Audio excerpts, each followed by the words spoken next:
Yamai. Baka san gidan rediyo da talabijin na duniya ba na Yamai. Na ji ana fede shi. To nan ne za ka ji labarin gidanku, ka ji labarin ƙasarku, ka ji labarin yadda gwamnati take ciki. Kana da tallama nan ne za ka kai ka ji an yaɗa ka. A ina kenan? A duniya. So idan kana so ka saurari labarin duniya, ka je ka kalli duniya, ka saurari duniya. Hey, salamu alaikum. Hey, muna nan tare da gidan TV da rediyo duniya. Duniya.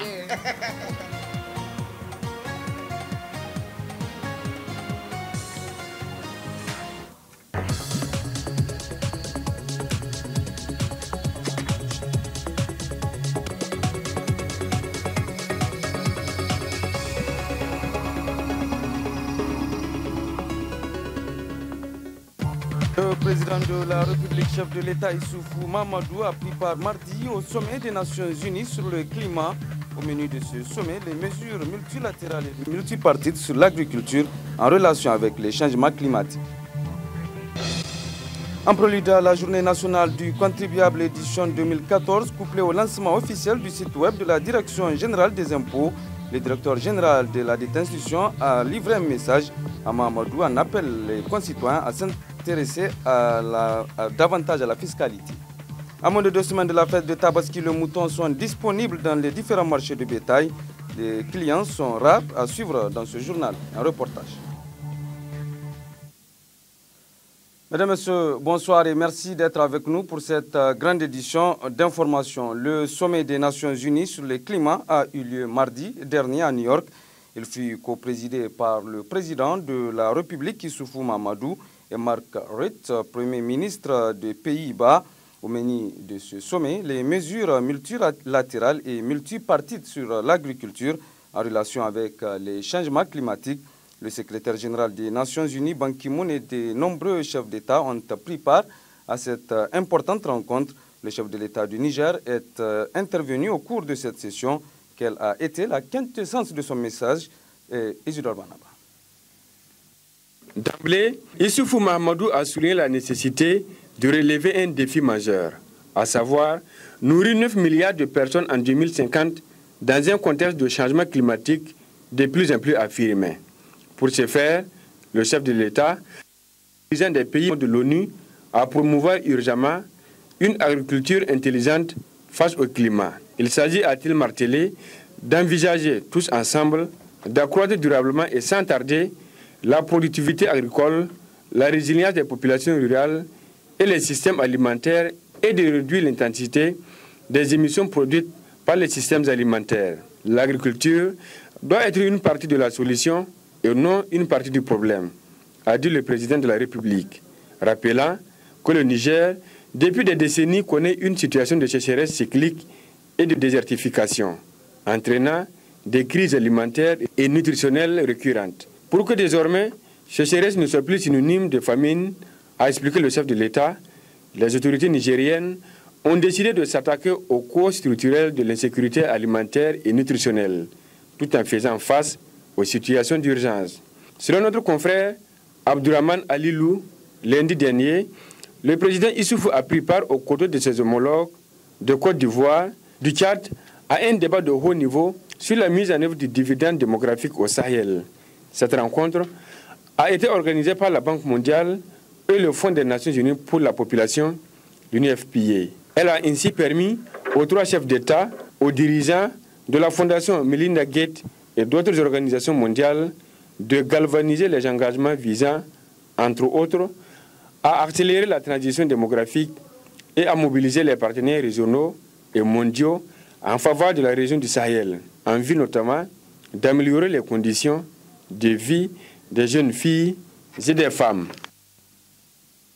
Le chef de l'État, Issoufou Mahamadou, a également saisi cette opportunité pour demander de vive voix à l'ONU de pleinement s'investir afin que ce pays, frère et voisin, retrouve la paix. Rachida Altini. Le président Issoufou Mahamadou, du haut de la tribune des Nations Unies, a appelé l'ONU à œuvrer pour mettre fin au chaos en Libye. Pour le chef de l'État nigérien, la communauté internationale doit prendre des initiatives courageuses pour mettre fin au chaos en Libye, qui menace la sécurité et l'économie nigérienne. La communauté internationale, en rapport avec les pays voisins de la Libye, doit créer les conditions de neutralisation des milices réconcilier tous les Libyens sans exception, former un gouvernement d'union qui organisera des élections sous l'égide de la communauté internationale. Le président Issoufou a même suggéré une mission onusienne de stabilisation des institutions en Libye. C'est à la communauté internationale de prendre une grande initiative diplomatique en vue de promouvoir une réconciliation nationale qui doit consacrer la fin de la violence et du chaos. Il faut aussi avoir le courage de changer radicalement de perspective, dira le chef de l'État nigérien à la tribune des Nations Unies. En tant que dirigeant d'un pays voisin de la Libye, dont l'économie et la sécurité ont été gravement affectées par ce qui s'y déroule depuis 3 ans, ma conviction est qu'il est dangereux de laisser les choses en l'état, a-t-il ajouté. La Libye, où 2 gouvernements et 2 parlements concurrents se disputent la légitimité politique et où les combats entre milices font rage, s'est enfoncé dans le chaos depuis la chute du régime Kadhafi en 2011. Autre aspect de ce journal, en prélude à la journée nationale du contribuable édition 2014, couplé au lancement officiel du site web de la Direction générale des impôts, le directeur général de la dite institution a livré un message. Dans celui-ci, Amadou appelle les concitoyens à s'intéresser davantage à la fiscalité.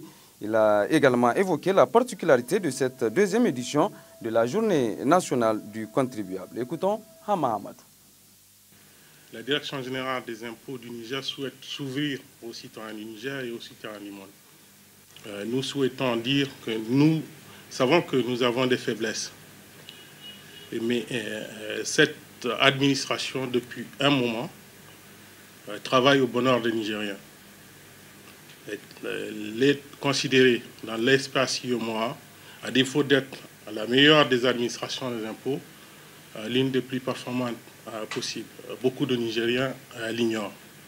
Mais ce n'est pas ça le plus essentiel. Le plus essentiel, c'est que nous souhaitons dire aux citoyens du Niger que dans le cadre de notre éducation civique, peu de gens s'intéressent à la fiscalité. Or, nous savons tous que pour l'action publique, le Niger a besoin de moyens. Pour la souveraineté économique de notre nation, nous avons besoin de ressources financières. Ces ressources financières ne peuvent venir que de nous-mêmes. Si nous voulons être souverains, nous pouvons bien tendre la main à d'autres nations, à d'autres peuples, pour qu'ils nous aident à subvenir à nos besoins. Mais nous pouvons faire en sorte aussi que, par notre fierté, notre orgueil national et notre talent, et Dieu sait qu'il y a du talent dans ce pays, nous pouvons faire, en payant nos impôts, en sorte que notre gouvernement, nos pouvoirs publics puissent disposer des ressources nécessaires pour l'action publique. Personne ne le fera à notre place. Nous sommes l'administration, il me semble, la plus compétente pour faire ce travail-là au service du citoyen du Niger. Nous souhaitons désormais donc nous y impliquer totalement, communiquer avec l'ensemble des corps sociaux du Niger, communiquer avec l'ensemble des corps économiques du Niger, pour leur dire que nous sommes prêts pour un partenariat. Il ne faudrait plus que nous nous considérions les uns les autres comme antagonistes. Non, ça, cela n'est pas recevable. Nous sommes au XXIe siècle. La première des particularités, c'est que nous souhaitons dire aux citoyens du Niger qui sont appelés à payer les impôts, quelles sont leurs obligations en matière de paiement des impôts. Hamadou, que vous retrouverez d'ailleurs en partie magazine de ce journal.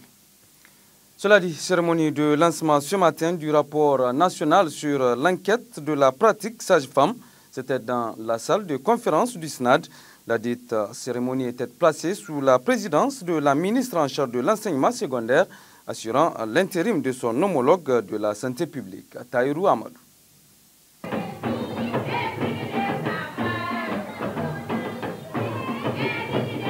Cette cérémonie marque le lancement du rapport national sur l'étude réalisée sur les sages-femmes au Niger. Un rapport qui cadre avec les 2 objectifs du sommet du millénaire tenu en septembre 2000 à New York, où le Niger a adopté la déclaration du millénaire dont les principes ont été traduits en 8 objectifs de développement.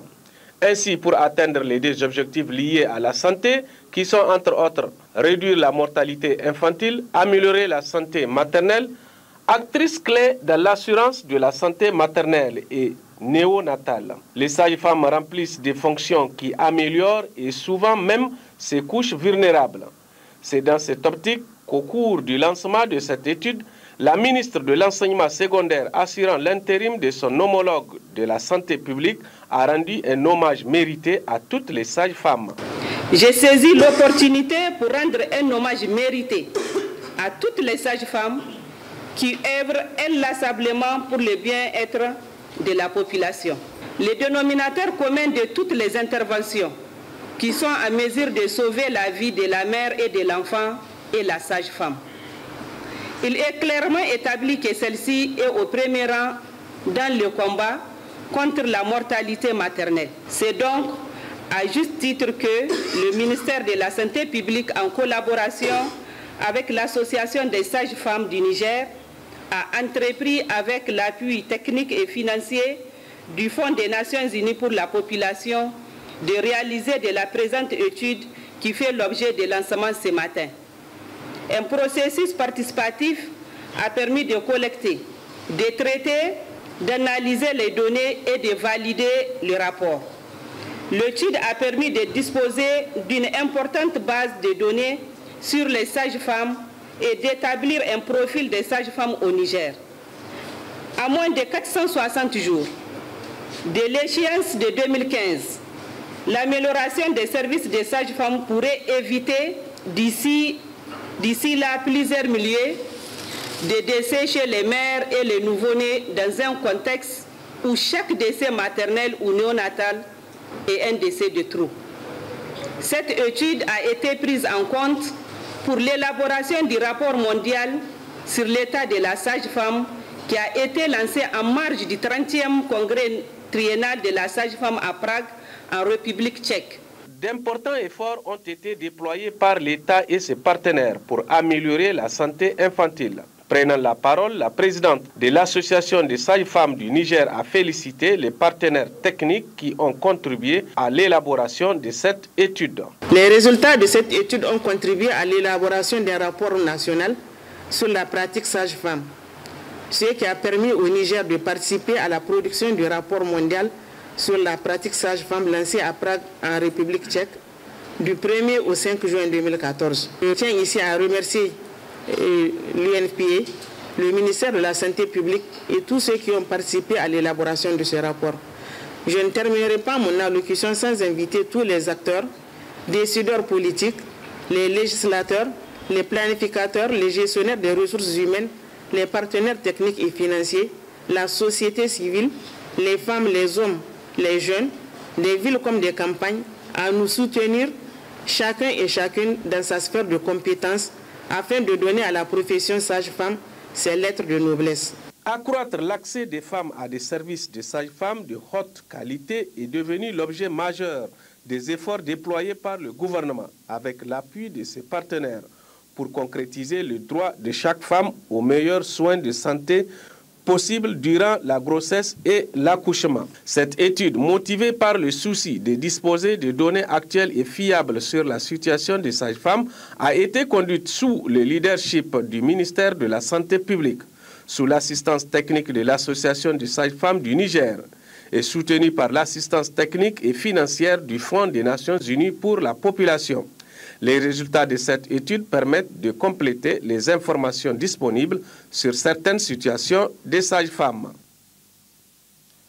Point de presse conjoint du ministre de la Santé publique, celui de l'Emploi et du Travail et celui en charge de la fonction publique relativement à la grève observée par le syndicat national des médecins spécialistes. C'était du 22 au 24 septembre dernier. Objectif amener le dit syndicat à revoir sa position, mais aussi revenir sur la table des négociations. Ce point de presse a permis aux membres du gouvernement de se prononcer chacun dans sa sphère de compétences sur la grève des médecins spécialistes observée du 22 au 24 septembre dernier. Une grève qui intervient suite à la revendication de ces médecins concernant leurs primes et bonifications. Le ministre de la Santé a centré son intervention sur les raisons ayant conduit à cette grève et les différentes négociations entreprises entre le gouvernement et le syndicat national des médecins spécialistes. Nous avons reçu les responsables de ce syndicat à plusieurs reprises au niveau du cabinet. Au cours de nos rencontres, les points inscrits dans la plateforme dont j'ai parlé tantôt ont fait l'objet de discussions. Et la promesse de leur trouver une suite favorable a été signifiée aux responsables du syndicat, mais c'est là en tenant compte des lois et règlements de la République. Nous avons créé le 10 avril 2014 un comité interministériel de négociation. Il s'agissait pour le ministère de la Santé publique, en créant ce comité, de permettre aux responsables du syndicat des médecins spécialistes, au ministère de la Santé publique et aux autres ministères de comprendre la problématique qu'ils posent. Pour sa part, le ministre de l'Emploi a précisé que la question des primes et bonifications concerne plusieurs travailleurs nigériens et sa mise en application nécessite une analyse minutieuse des textes y afférents. Ces discussions qui ont eu lieu avec l'intersyndicale des travailleurs nigériens, ITN, avaient conduit à la conclusion d'un certain nombre de protocoles d'accord. Le premier, faut-il le rappeler, a été signé le 7 février 2012.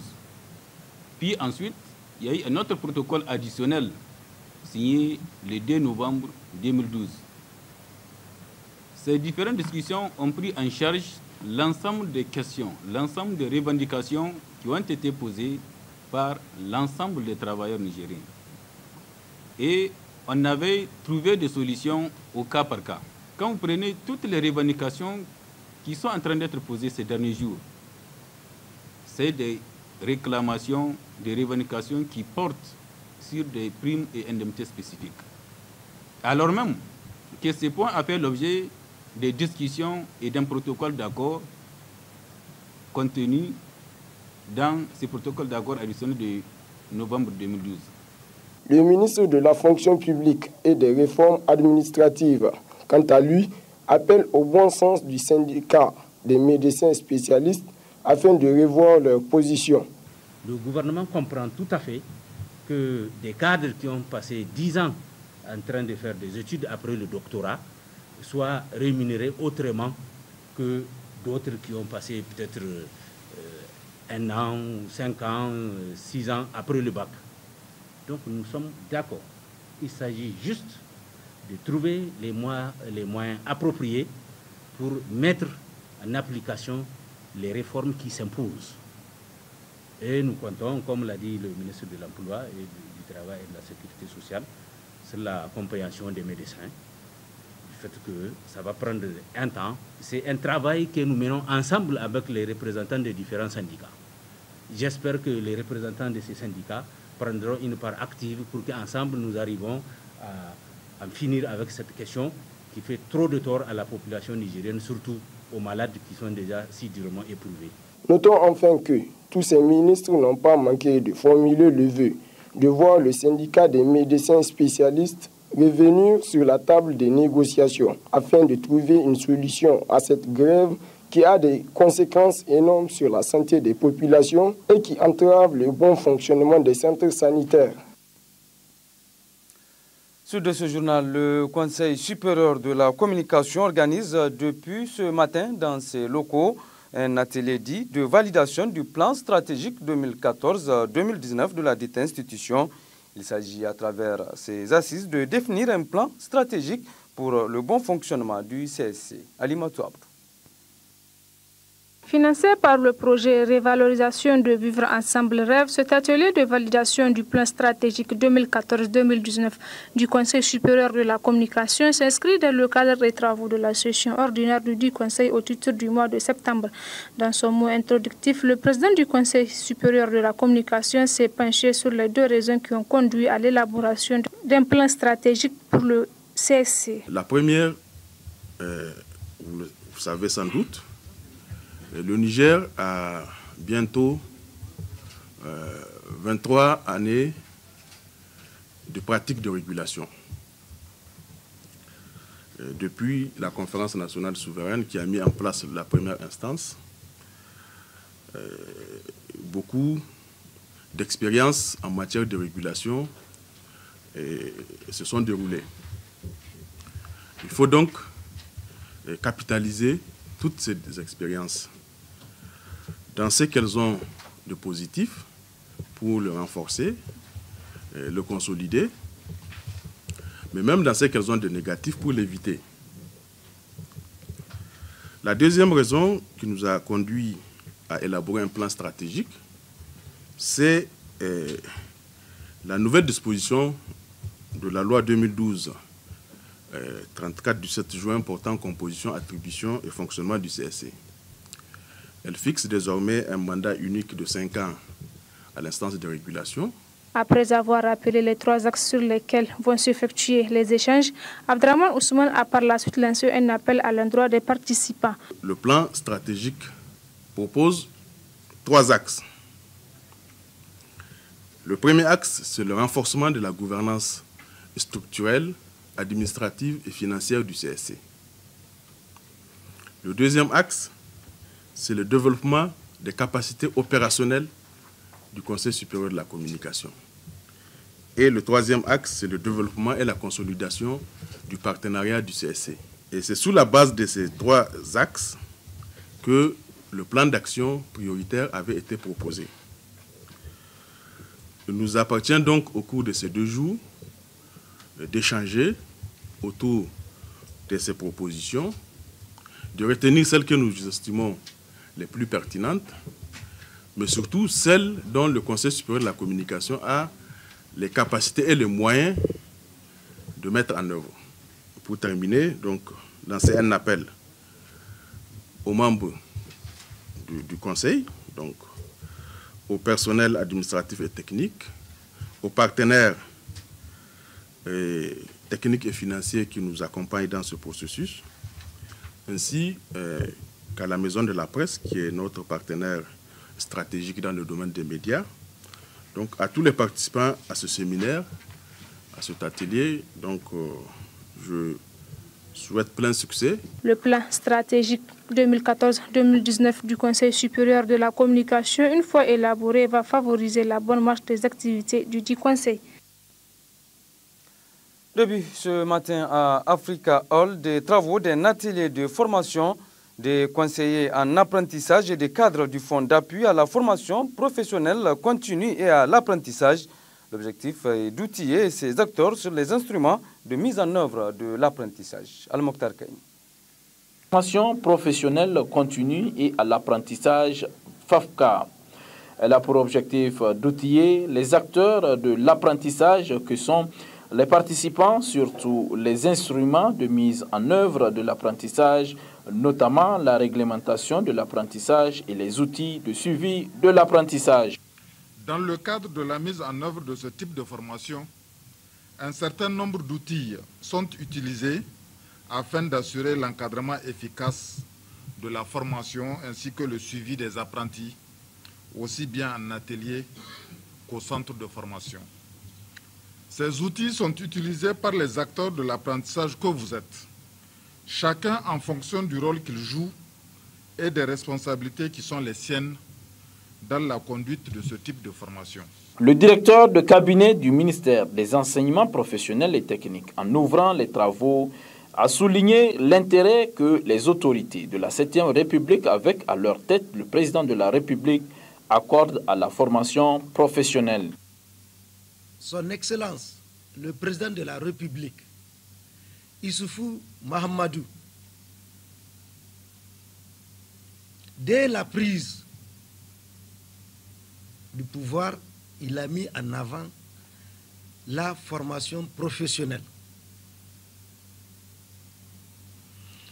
Il a dit que la formation professionnelle est un outil de développement à ne pas négliger. Au Niger, nous avions basé nos forces sur l'enseignement général pendant plusieurs années et l'enseignement professionnel a été, entre guillemets, négligé. Mais maintenant que l'enseignement professionnel a été revalorisé, tout sera mis en œuvre pour faire de l'FPT comme je le disais tantôt, l'outil premier de développement économique et social au Niger.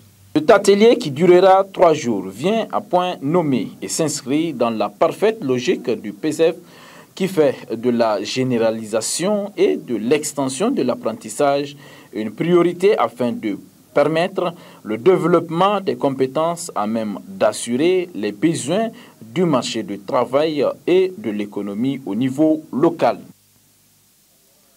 Réunion d'information ce matin au Centre culturel franco-nigérien Jean Rouch de Niamey sur le fonds d'appui aux organisations de la société civile nigérienne organisée par l'ambassade de France au Niger. Cette réunion vise à renforcer la gouvernance démocratique au Niger. Hervé Alali. Cette réunion d'information sur le fonds d'appui aux sociétés civiles qui succède au Fonds social de développement initié par le service de coopération et d'action culturelle de l'ambassade de France au Niger est destiné à favoriser la gouvernance démocratique au Niger. Doté d'une enveloppe de 460 millions de francs CFA pour une durée de 3 ans, le FACS soutiendra des projets sur l'ensemble du territoire nigérien portés par les organisations de la société civile nigérienne. Ce fonds, on vient de mettre effectivement un nouveau fonds qu'on appelle le fonds d'appui aux sociétés civiles du Sud, qui est un fonds destiné à aider la société civile nigérienne à construire, à mettre en place de petits projets d'appui à l'expression citoyenne au Niger. Quels seront les objectifs de ce projet ? Alors les objectifs principaux sont bien évidemment de renforcer à la fois la gouvernance, la démocratie, en aidant à la stabilisation, la structuration de contre-pouvoirs et de qualité, et donc de faire en sorte qu'on puisse aider à structurer une expression citoyenne capable de justement pouvoir, je dirais, interpeller correctement et de manière qualitative le gouvernement et ses activités. Le projet présenté aux acteurs de la société civile nigérienne devrait proposer des actions ou organiser des événements à caractère public ayant pour but d'analyser, commenter ou participer aux prises de décisions publiques au niveau local ou national. Donc l'objectif pour nous est d'aider cette société civile à pouvoir s'exprimer, notamment sur des thématiques relatifs aux droits de l'homme, à la condition féminine, à des sujets comme cela, à la transparence des budgets communaux, au fonctionnement des commissions foncières, tout un tas de sujets comme ça donc, qui concernent la démocratie et la participation des citoyens à la démocratie. Pour les participants, cette nouvelle donne permettra sans doute de renforcer la citoyenneté. La réunion de ce matin consacre une communication de l'ambassade de France donc, relativement à l'appel à proposition qu'ils ont lancé suite à la fin de leur premier appui qui est connu sous le nom du FSD, donc Fonds social de développement.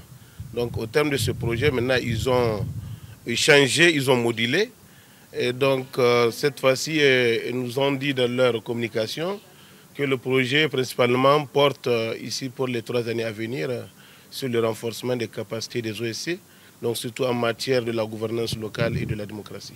Ce système d'accompagnement du FACS qui sera mis en place va ainsi permettre aux projets sélectionnés d'être accompagnés dans la mise en œuvre de leurs techniques administratives et financières.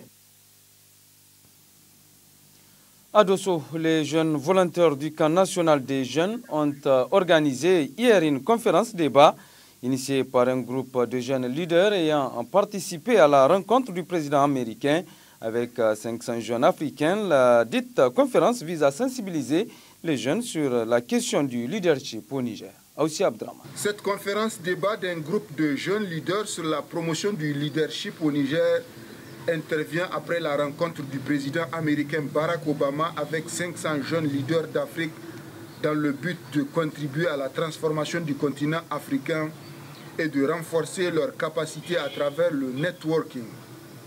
En séjour à Dosso du 21 au 27 de ce mois pour célébrer la 8e édition du camp national des jeunes et participer aux travaux d'intérêt public dans le cadre du programme Dosso Soga et la fête du 18 décembre 2014, ces jeunes entreprennent diverses activités de sensibilisation et incitent les jeunes à être entrepreneurs. Globalement, ce qu'on veut, c'est qu'il y ait une nouvelle génération de jeunes qui peuvent changer le Niger. C'est à peu près la motivation que nous avons et l'ambition que nous avons eue aux États-Unis. Et nous voulons partager ça avec nos sœurs et nos frères de manière à ce qu'ensemble, on voit grand, très grand pour le Niger et qu'on travaille très, très, très dur pour réaliser ce rêve de grandeur. Ce que le président Obama nous a fait comprendre, c'est que nous n'avions pas besoin d'être riches ou puissants, d'être connus ou reconnus pour changer le monde autour de nous. Chacun à son niveau, quel que soit ce qu'il fait, il peut créer un impact monumental et changer l'avenir qu'il attend devant lui. Donc c'est ça qu'on veut faire nous. On veut le faire et on veut que les autres aussi, tous les jeunes Nigériens, puissent le faire. Les femmes ne sont pas en marge de cette conférence et appellent à une mobilisation et à mieux s'investir dans les travaux de développement. Les participants disent avoir bénéficié de cette conférence. La conférence m'a permis de toucher un peu à mes ambitions, parce que j'ai aussi des ambitions à ce niveau et ça a réveillé mes ambitions. J'ai envie encore d'aller plus loin, de me battre et j'exhorte les autres jeunes aussi à se battre et à vraiment s'impliquer dans les activités de la jeunesse, dans le leadership, pour le bon développement de notre pays. Parce qu'on ne peut pas toujours accepter que les autres soient devant et que nous, on est derrière. Ce n'est pas possible. On est jeunes, on est fiers d'être Nigériens et donc on doit mettre en application tout ce qu'on a connu, tout ce qu'on connaît, toutes nos expériences, toutes les expériences qu'on a eu à partager avec le Conseil des jeunes, y compris avec les jeunes Niali. S'en est ensuite suivi des échanges d'idées fructueux entre participants et conférenciers. L'association de jeunes leaders ambitionne de contribuer à l'émergence d'une nouvelle génération de leaders capables de créer un meilleur futur pour le Niger. Voilà le reportage de ce journal. À moins de 2 semaines de la fête de Tabaski, les moutons restent disponibles et surtout accessibles sur les différents marchés de la capitale visités ce matin par nos reporters. Seul quoi que les clients se font rares. C'est en tout cas ce que nous rapporte dans ce reportage. Omar. À quelques jours de la fête de Tabaski, l'on constate au niveau des différents marchés de bétail de la capitale une disponibilité des moutons. C'est le cas dans ce marché de bétail du quartier aéroport. Ici, les clients sont rares, car il y a peu de gens qui viennent acheter des moutons. Pourtant, selon les vendeurs, les prix des moutons sont abordables.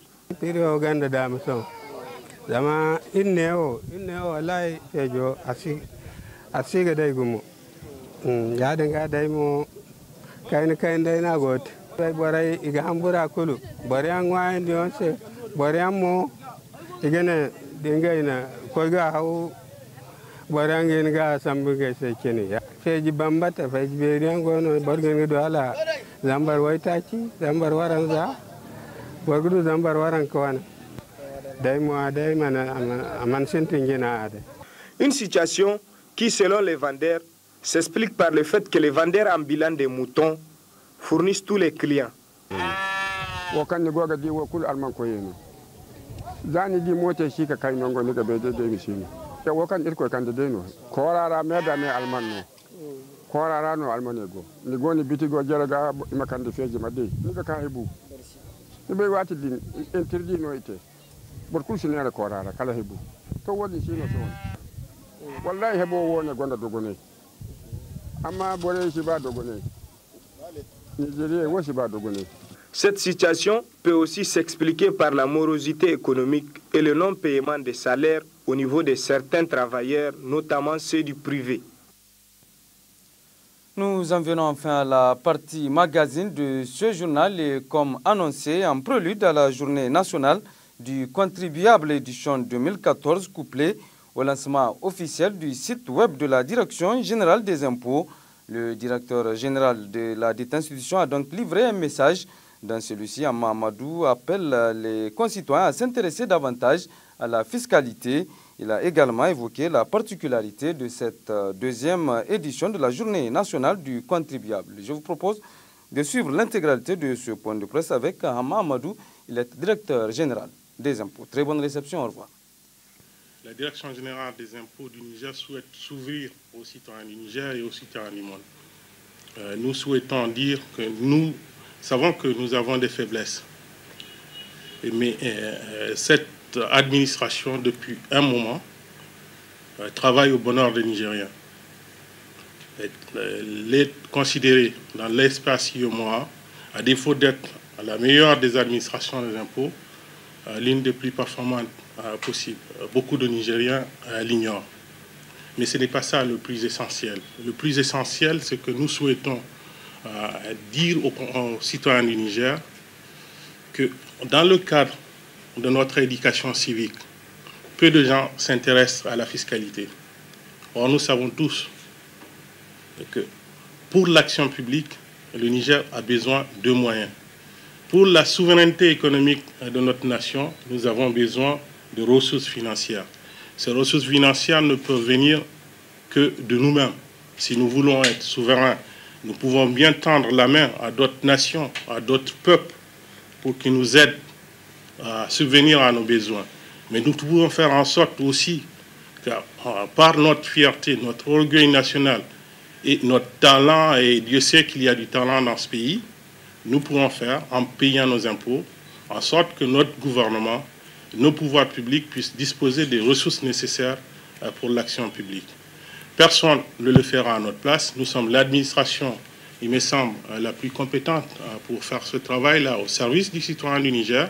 Nous souhaitons désormais donc, nous y impliquer totalement, communiquer avec l'ensemble des corps sociaux du Niger, communiquer avec l'ensemble des corps économiques du Niger, pour leur dire que nous sommes prêts pour un partenariat. Il ne faudrait plus que nous nous considérions les uns les autres comme antagonistes. Non, ça, cela n'est pas recevable. Nous sommes au XXIe siècle et nous souhaitons faire en sorte que, sans être les chouchous des opérateurs économiques, nous puissions travailler au bonheur de nos concitoyens. La première des particularités, c'est que nous souhaitons dire aux citoyens du Niger qui sont appelés à payer les impôts quelles sont leurs obligations en matière de paiement des impôts, quelles sont les facilités que l'administration peut leur accorder en termes de déclaration ou de paiement d'impôts, et quelles sont les conduites qu'on peut attendre d'eux lorsqu'il s'agit de contrôle fiscal, et quels droits ils ont à faire prévaloir devant un agent des impôts, quelle que soit la situation dans laquelle ils sont, en matière d'assiette, en matière de paiement, comme en matière de contrôle. Voilà les choses que nous pourrions dire à nos concitoyens à l'occasion de cette journée, et leur dire que nous sommes dans un système de partenariat. Ce n'est pas des antagonismes. Nous ne sommes pas là pour être, il est vrai, les enfants chouchous des contribuables, mais nous ne sommes pas aussi dans un antagonisme. Ce qui nous unit, c'est le Niger, c'est notre bien commun.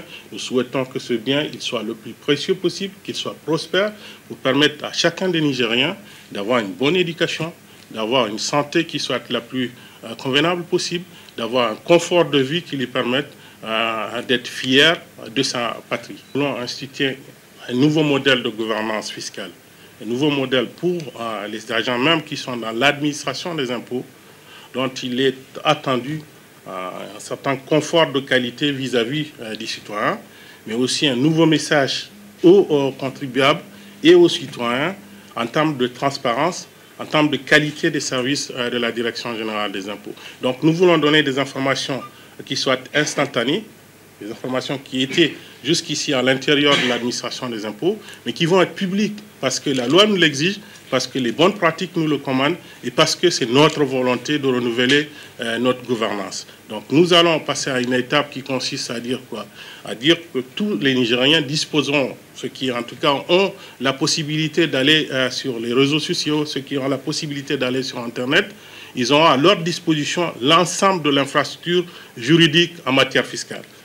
Gratuitement, tout le monde peut consulter lorsque vous avez besoin de savoir quelles sont vos obligations, quels sont les taux d'imposition, quelle est la loi sur tel ou tel aspect. Il suffit d'aller sur le net, sur la page web de la DGI du Niger que nous vous annoncerons à l'occasion de cette journée du contribuable. Vous aurez toutes les informations disponibles. Et je profite de l'occasion pour dire, en termes de confidence à l'ensemble des citoyens du Niger, qu'ils pourront trouver l'ensemble des statistiques de la Direction générale des impôts, donc publiées dans ce site web. Donc c'est une façon d'être totalement transparent à l'égard des citoyens du Niger, à l'égard des contribuables, à l'égard du gouvernement de la République, à l'égard du Parlement qui concerne l'impôt. Voilà ce que nous souhaitons faire au cours de cette journée du contribuable et par le biais du lancement du site web que nous envisageons au cours de la journée du 27 septembre 2004 qui viendra. Ce sera fait au Palais du Congrès, la salle de commission numéro 3, à partir de 10h samedi prochain. Je vous invite tous à y être le plus nombreux possible parce qu'il s'agit du devenir que nous souhaitons pour notre pays.